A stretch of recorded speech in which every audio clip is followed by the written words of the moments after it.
The new Pocket 3. Yeah. That's what I got. So on this one, what's the charge? How much does it last, the charge? I think it's around 6 to 8 hours. 6 to 8 hours. Hey, I got a question. Calibrating. 12 hours. How do you calibrate it when you install? It automatically calibrates itself? Yes. You don't need to calibrate it like the older ones I have, you know? Yes. So, yeah, you can collaborate in the app. oh, okay, with the app. Okay, all right, yeah. Because that's a headache when you get something, you put it in there. Does it only work with the camera itself, or can it work with other cameras? Okay. The gimbal. Do you mean the flow? No, the gimbal. The gimbal. Yeah. Yeah. The gimbal. Can it work with other products too? What product? Like for example, GoPro.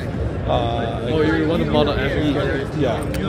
We prefer only recommend what with smartphone. Oh, okay. So I see that the camera's on it. Oh, that's So it's one-step deploy. Yeah. You just need to. It just automatically stabilize. yeah. I like it. And also I should. Oh, I didn't see that. That's really neat. built-in selfie stick here. Yeah, Steve. And also built-in selfie stick. Oh, shoot.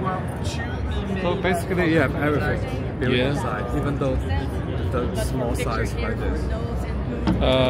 Can you program it to record from the button too and everything on the camera? Yes. The function. Can I see? Oh yeah. You can connect the gimbal to the smartphone, then you can use this button to control the recording.